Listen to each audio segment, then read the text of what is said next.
Well, I think I've always been Support the interested, channel's growth but, and ensure several years continuous ago content. I started Please taking some like, acting classes comment, and and voiceover subscribe. classes, and been doing it now for a while. If you've subscribed, then let's get started. The basement was unnaturally silent. Ethan stood frozen, his breath shallow, his heartbeat pounding in his ears. His gaze remained fixed on the door before him, a door that had been locked moments ago but now stood slightly ajar. Beyond it, the darkness seemed thicker than mere shadows, shifting subtly, almost breathing. The whispers that had haunted him since he entered this house had stopped. An eerie stillness replaced them, as if the entire house was holding its breath, waiting for his next move. Then, from the black void behind the door, a voice, soft, calm, almost coaxing, slipped into the air. You were always meant to open it. Ethan. His fingers twitched against the side of his jeans.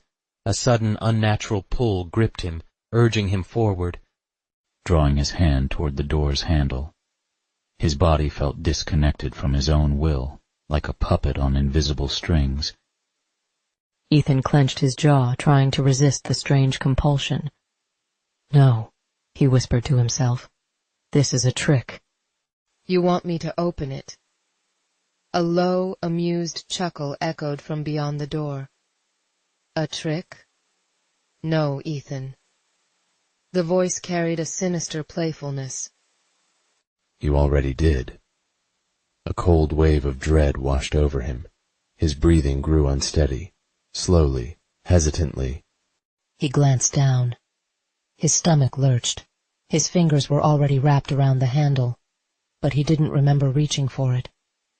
A sharp gasp escaped his lips. He tried to yank his hand away, but it wouldn't move. The handle felt ice-cold against his palm, as if something on the other side had grabbed hold of him. The silence shattered. The whispers exploded around him again. But this time, they weren't just voices. They were angry. The walls trembled. The air thickened, pressing in on him like invisible hands gripping his chest. And then, a scream. A woman's voice, agonized, desperate. "Ethan, help me!" He stumbled backward, his entire body going cold. The voice. It was impossible. He knew that voice. It had been years, so many years. No, it can't be, he whispered.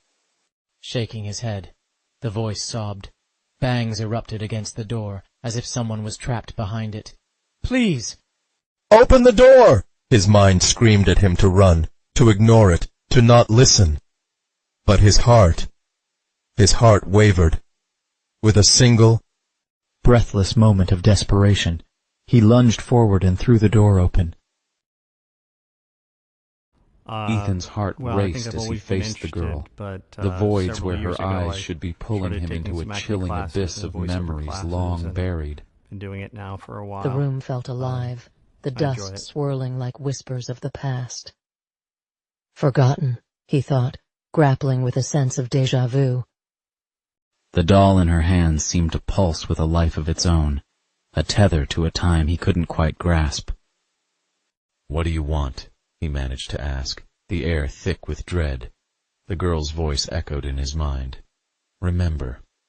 The walls closed in, and he knew he was trapped in a haunting reflection of his own forgotten childhood. Ethan's world unraveled as memories surged, twisted by time. He recalled a stormy day, a little girl's laughter morphing into screams. Standing at the top of a staircase, he saw her below, urging him to find her. Then thunder cracked, and a misstep led to a heart-wrenching silence. Gasping, he faced the haunting truth of his past, his younger self over her lifeless body. The whispers grew louder until the mirror revealed her ghostly presence, accusing him. "You left me here." Terror consumed him as reality shattered, plunging him into darkness. The final warning well, when I think Ethan I've always woke been up. interested. He was back in the study. Several years ago, his hands started trembled taking some acting violently. classes and voiceover His body classes was and drenched in sweat. been doing it now for The a journal while. still sat on the desk. I enjoy it. The basement door, gone. For a moment he dared to believe it had all been a nightmare. And then, a slow, deliberate knock, right behind him. Knock, knock, knock. The sound sent ice through his veins. His entire body went rigid. He turned his head, but before he could see, the screen cut to black. And in the silence, a whisper too close to his ear breathed a single chilling phrase. "Welcome home."